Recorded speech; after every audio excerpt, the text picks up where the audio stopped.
Et salut tout le monde! Bonjour! Nous voici pour une nouvelle vidéo et dans cette vidéo on va faire une fiche d'élevage très simplifiée. Désolé mais il manquera des détails sur la fiche d'élevage, c'est vraiment quelque chose de très simple. Sur les Messor Barbarus. Bon, on a décidé de faire cette vidéo ensemble pour parler un petit peu fourmis et partager un petit peu quelques informations. On a décidé de faire cette première vidéo en fiche d'élevage par rapport au Messor Barbarus parce que c'est une espèce qui est très demandée, c'est une espèce qui quand même se vend très bien, qui est d'ailleurs l'espèce que tout le monde plus ou moins commence avec cette espèce là. On va voir un peu ensemble les conditions d'élevage, donc global, et moi de mon côté, qu'est-ce que je fais de différent, voilà tout simplement. Dans un premier temps, on va parler de la taille. Les Messor Barbarus, la gine fait entre 12 et 13 mm. Alors pour vous, ça ne fait pas grand-chose. Quand on parle à l'échelle d'une fourmi, 12-13 mm, ça ne fait pas beaucoup. Mais en fin de compte, c'est une espèce quand même qui est considérée de taille moyenne. Donc c'est pas non plus une grande espèce, mais c'est... Elle est quand même balèze pour voilà, une espèce. moi je trouve que c'est quand même balèze. C'est très intéressant à pouvoir observer. Là, on peut quand même voir quelque chose. C'est pas non plus des Phédole pallidula. Au niveau des ouvrières, elles font entre 4 et 12 mm, donc elles peuvent être très petites ou se rapprocher fortement de la taille de la gine. Chez les fourmis, il peut y avoir une ou plusieurs reines dans la colonie suivant l'espèce. Les Messor Barbarus, elles, sont monogynes, c'est-à-dire qu'il n'y a qu'une seule reine dans la colonie, mais il y a des rares cas où on peut trouver une colonie avec plusieurs reines. La colonie adulte chez les Messor Barbarus contiennent environ 20 000 ouvrières. C'est très difficile d'avoir un nombre exact d'ouvrières. Certains disent que ça va jusqu'à 60 000, 70 000, 80 000 ouvrières. Moi personnellement, les méga colonies que j'ai pu observer sur internet ou en réel, je ne pense pas qu'elles arrivaient à ce niveau-là. Il est tellement difficile d'avoir une réelle idée de combien il y a d'ouvrières dans une colonie parce qu'elles sont très regroupées, elles sont toujours très entassées. C'est quand même très difficile d'avoir une réelle idée. Mais bon, en général, sur les fiches d'élevage sur internet, vous trouverez donc 20 000 ouvrières pour une colonie mature. Les Messor Barbarus sont une espèce aussi qui présente plusieurs tailles au niveau des ouvrières. On appelle ça des castes. Il y a les minors, les médias et les majors. Les minors, ce seront les ouvrières qui seront les plus petites dans la colonie. Les médias, elles sont un peu plus grosses, ça ressemble un peu à des majors en plus petits. Et les majors, on les reconnaît avec leur tête bien rouge. Entre le rouge et le noir, ouais, c'est un genre... De rouge cerise. Cerise bien mûre. Voilà, je ne sais pas si vous voyez un peu le délire. Cette espèce, si vous voulez la trouver, alors il y a pas mal de sites internet qui la vendent. Ça coûte pas bien cher et c'est très bien pour débuter, autant pour les éleveurs aussi expérimentés. Mais vous pouvez la trouver dans la nature en France. On peut la trouver en France sur tout le contour méditerranéen. À chaque fois, je prends énormément de plaisir. Il y a des énormes colonies, mais à perte de vue. De toute façon, on voyait pratiquement que des Messor Barbarus et des Phédole pallidula, vraiment même dans des zones très sèches quand même, et très proches de l'eau. Vraiment très proche de l'eau. J'étais surpris parce qu'avec le sel, c'est très corrosif et on voit que sur le sol, c'est beaucoup de sable. En fait, c'est très sableux. Oui. Et j'ai pas goûté le sable, mais il doit y avoir... C'était poudreux. Ouais, je pense qu'il devait y avoir pas mal de sel. Et pourtant, il y a des Messor Barbarus de partout. C'est vraiment impressionnant.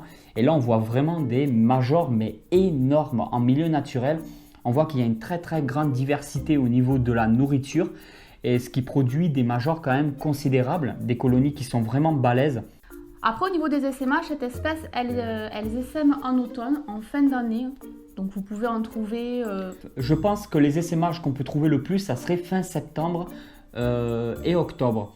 Et là, par contre, on peut tomber sur des SMH vraiment impressionnants. Les SMH, c'est là où il y a tous les sexués, des rassemblements de sexués et des accouplements par milliers et milliers. Alors les gines en général subissent plusieurs accouplements par les mâles, donc il y a toujours 2 mâles, 3 mâles, 4 mâles sur la même gine. Et la gine, elle possède dans son gastre une spermathèque. Donc en fait, c'est tout simplement l'endroit où elle va récolter le sperme de tous les mâles. Une réserve. Une réserve de sperme.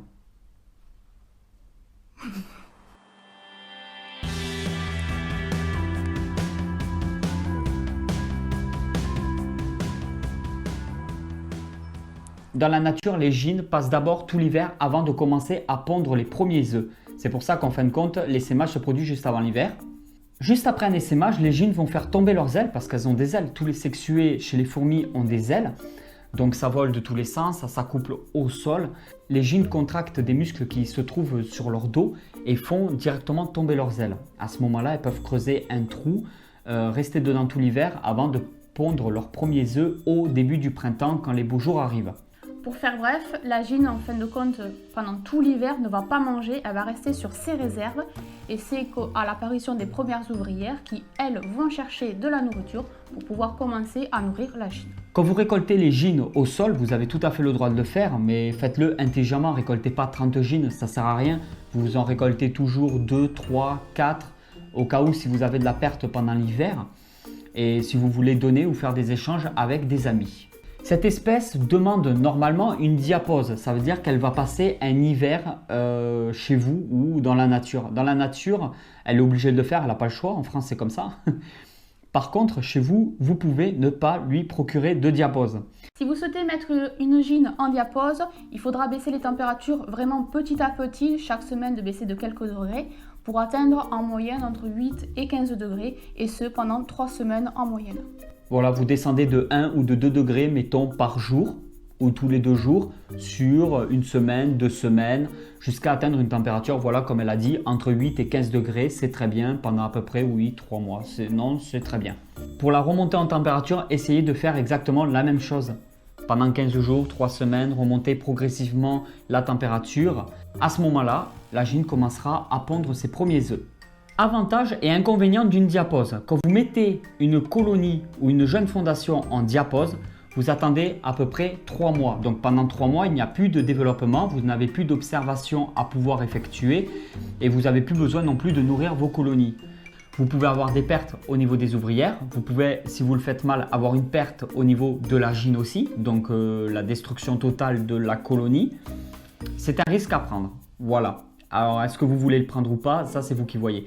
Par contre, après une diapause, la reine va pondre beaucoup plus. Elle va compenser cette perte, plus elle va compenser aussi le temps qu'elle a passé à ne pas pondre. Ce qui fait que votre colonie va prendre des boosts, donc des explosions, comme on dit, démographiques. Si vous décidez de ne pas faire de diapause, à ce moment-là, il faut chauffer la colonie à 25 degrés toute l'année en moyenne.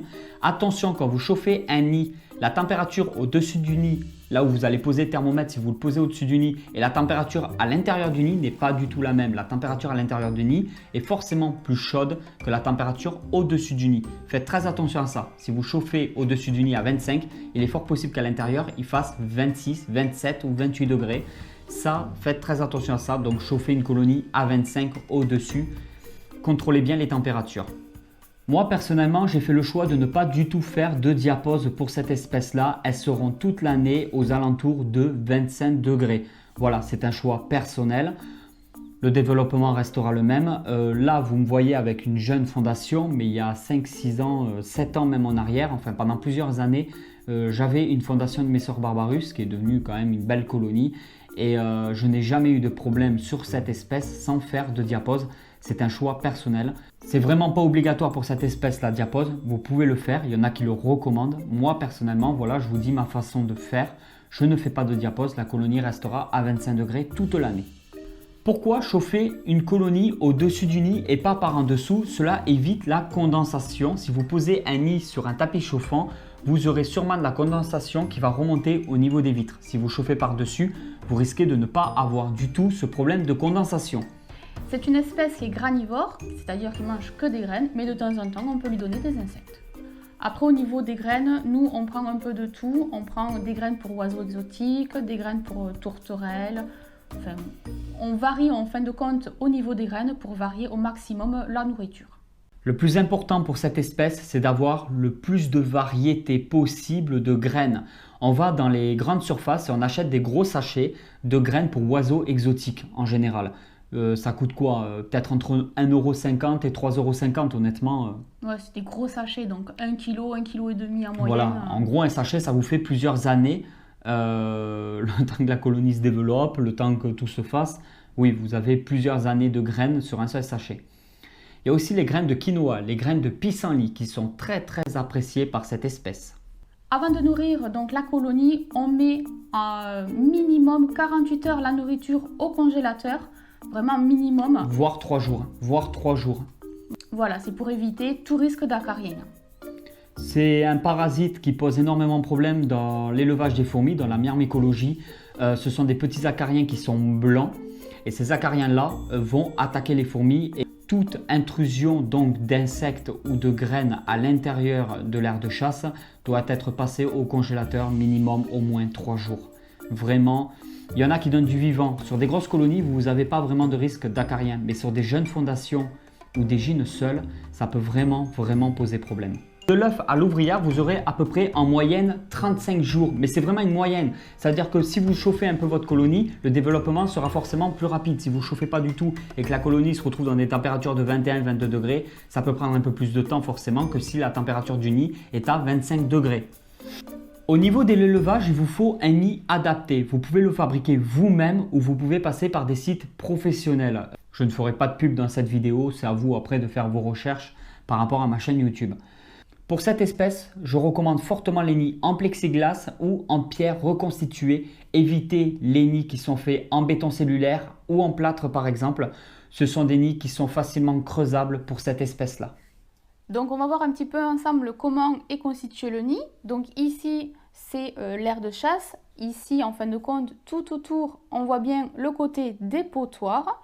Donc c'est toutes les mers, toutes les graines qui ont été vidées. Il faudra d'ailleurs nettoyer.